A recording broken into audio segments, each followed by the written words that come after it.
Welcome viewers to the Thought Leader Show. I'm Major Sunil Shetty. Metaverse is the buzzword across social media. So what's metaverse?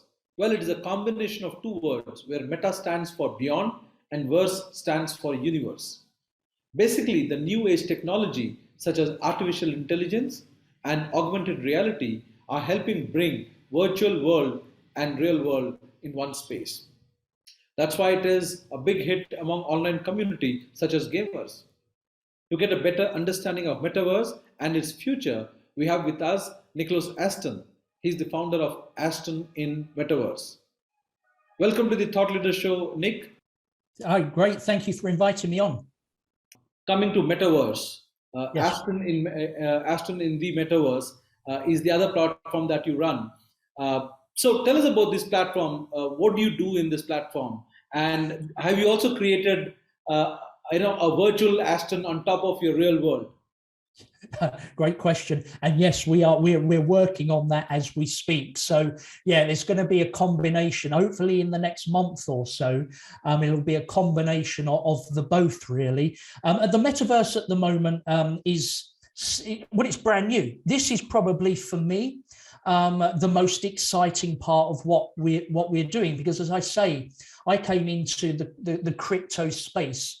Although a lot of people are saying this is still very, very early days in the crypto space, the blockchain space. There's a lot of growth yet to come, but I still felt that I came in sort of several years behind everybody else. But because of the metaverse and it being kind of this new technology, and it's trending, everybody's looking at it now. People are very, very excited about it. I'm very excited because I'm kind of forming along the same platform, the same time as the Facebook Meta and Superworld and the other companies that are now kind of producing these amazing metaverse projects. So it's very exciting times. And I thought personally, I felt that with Ashton Talks Crypto, which is still going to be going, of course, that the metaverse needs its own podcast. It needs its own platform. So it was just a natural progression to start Ashton in the Metaverse, just dealing as a niche,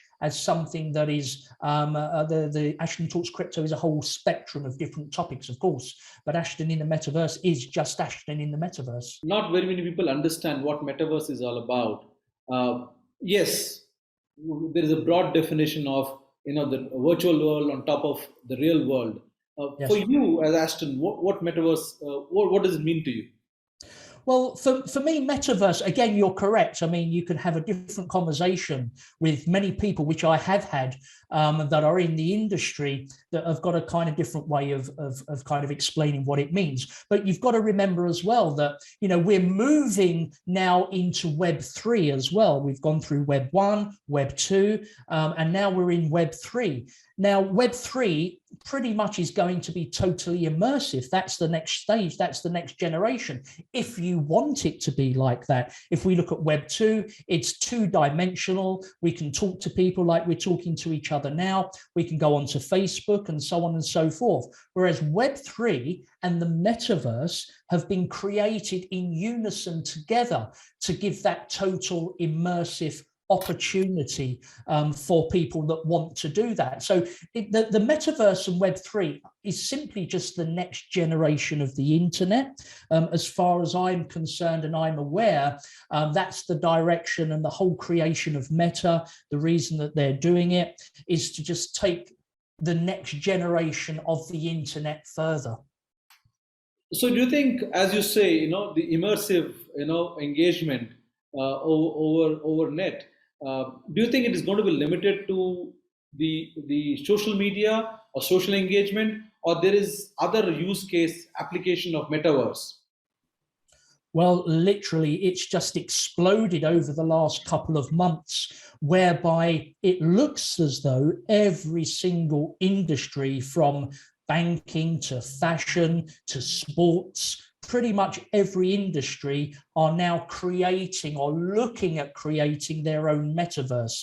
And what I mean by that is that Amazon, I mean, the list is endless. Disney, are now looking and creating their own metaverse. I mean, how that's going to look like, or what that's going to look like between now and the next couple of years, is kind of unknown at the moment. But that's the exciting part of it, is that we all have this opportunity now to go through the journey with these people and with these companies, and even to the fact where we can now. News channels, for example, will be going towards the metaverse as well. The big difference at the moment is the VR headsets. The instruments that we put on our heads to get into the metaverse, into 3D, are still quite expensive at the moment. So it's going to kind of, stop a lot of people from being able to do that. So I think we've got another couple of years to go before everybody will, put a headset on and get into the metaverse. But business meetings, again, was it something to do with the pandemic, whereby a lot of people, as we know, were locked down around the world? And, of course, that created a work from home environment. But that work from home environment was, of course, in 2D, which means it's on platforms like this, on Zoom. So therefore, the whole immersive business meeting, again, from work, from business, will be done in the metaverse. We'll have our own avatar. We'll enter the business meeting. We'll sit there with our colleagues at work in an office environment in the metaverse. So the metaverse will be touching pretty much on every part of our life. In fact, what they're calling it is digital twinning. So pretty much everything that we do in our real world, we should also be able to do in the future in our virtual world. This is what I was about to come to. The pandemic, in many ways, gave us the first experience or exposure to metaverse, living in a virtual, not necessarily, not in a virtual world, but that feel of a virtual world. So, yes. Do you think the Gen Z would be more adapt to it? Like I see my kids, who are in the 10th grade. One of them is 10th grade, one is a second grader. They're very comfortable using technology and working from home, sitting anywhere and attending a class. So they're the ones, that is the generation which is going to be much more, adaptable to the whole concept of working in a virtual world, as you call, having their own digital twin.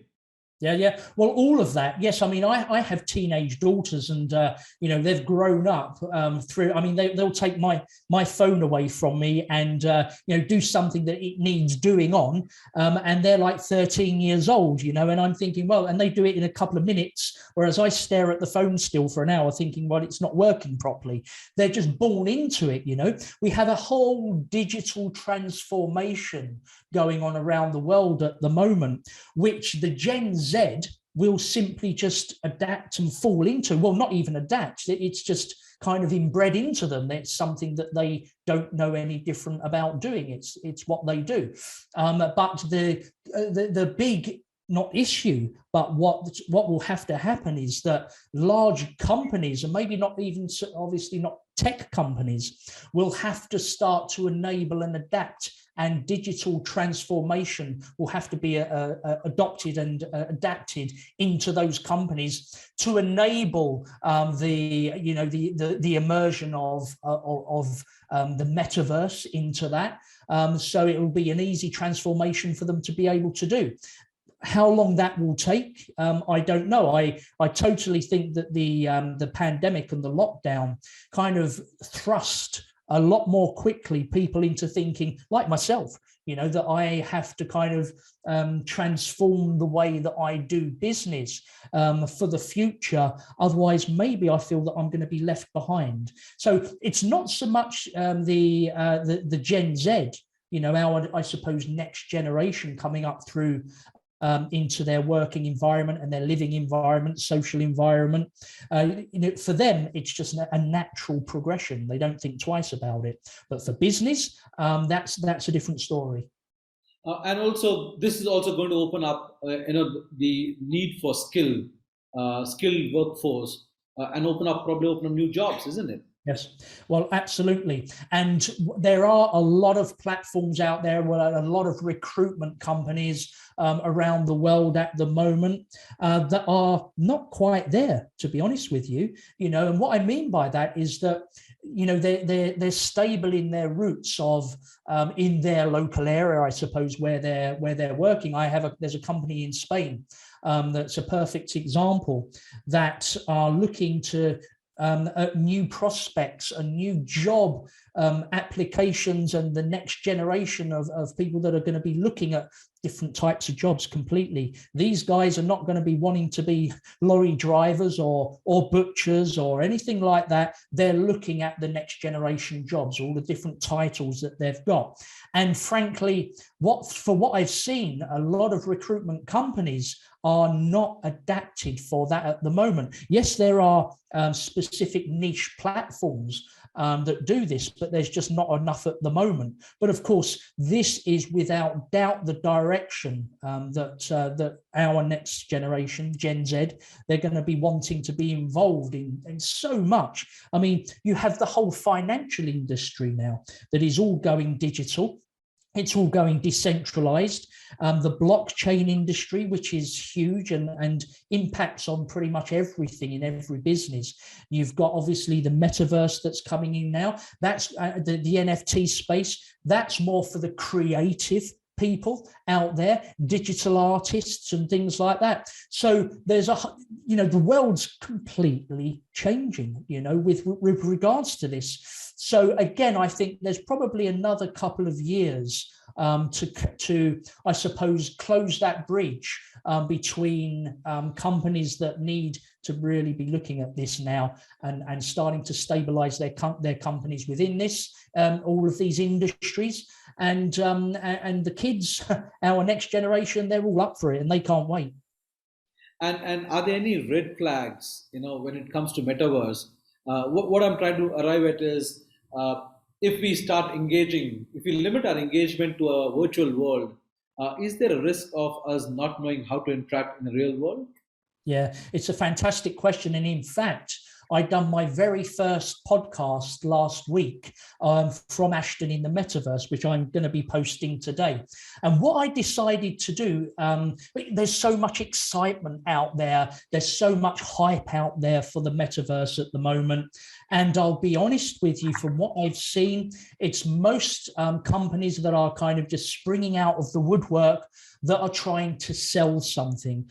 Social media is a space now where it's not really regulated. It's never been regulated. We've been arguing about this for years now with the big corporate, big tech companies, and they've never quite got there. And so, yes, with the metaverse, because of what's happening and because of the excitement, there's a lot of things out there, and it's all going towards somebody looking like they're trying to make a fast buck out of this and disappear. We have an opportunity here.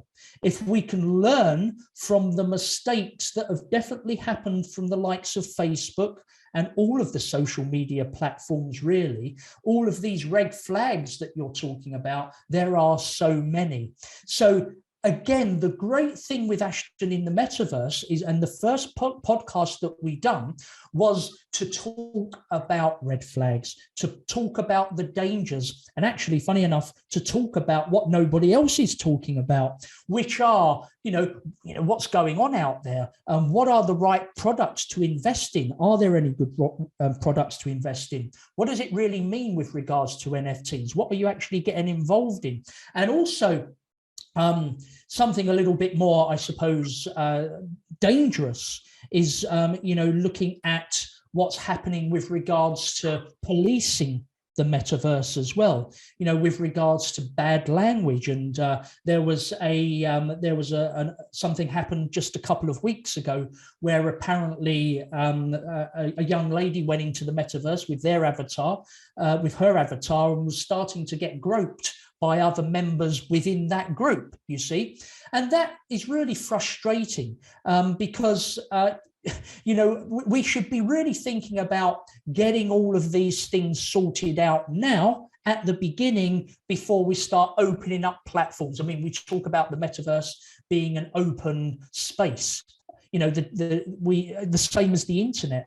The internet is an open space. We can go on there. We can pretty much do what we want. It's never been policed properly, and it's still for some reason very, very difficult to do so.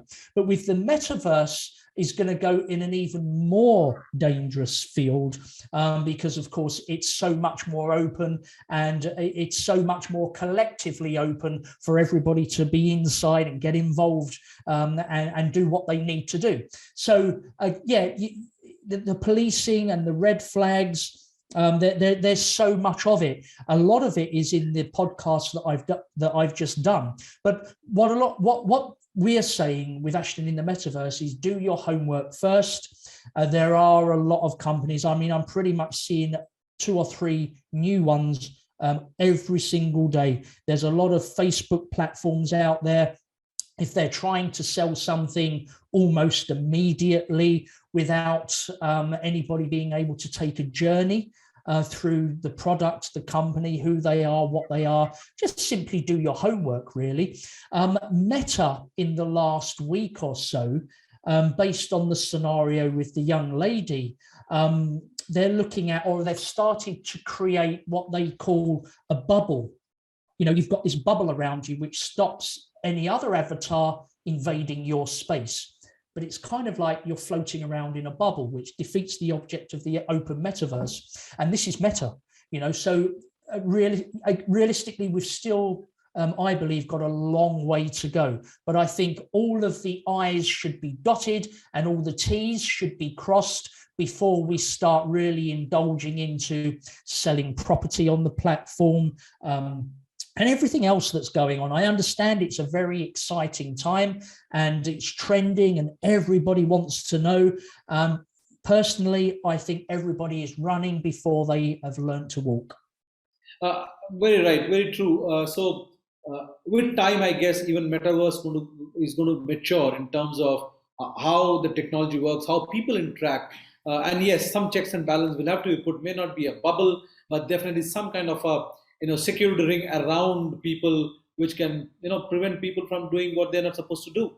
Exactly, and that needs to be done now. I think the problem with Web 2 and the internet now is that it's, what happens is you get bad actors, these people that literally will be doing something bad no matter what, and they'll find ways of doing it, of course. So the big tech are the providers. These are the guys that are spearheading, and will come along with and give information and help to every other company that's going to be involved in the metaverse in the future, and Web3 as well. So it's quite important for them to take a spear hold of and move forward with regards to this information. I think once it gets out there and once it goes too far and nothing's been done 2 or 3 years down the line, then a little bit like the internet, it's going to be very, very difficult to rein that back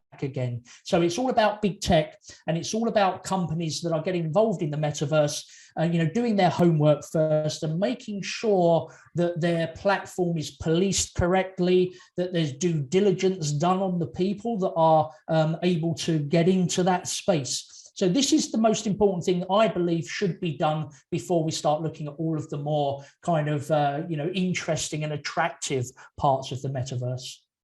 So thank you very much, Nick. Thanks for joining me. And I look forward to hosting you in other shows.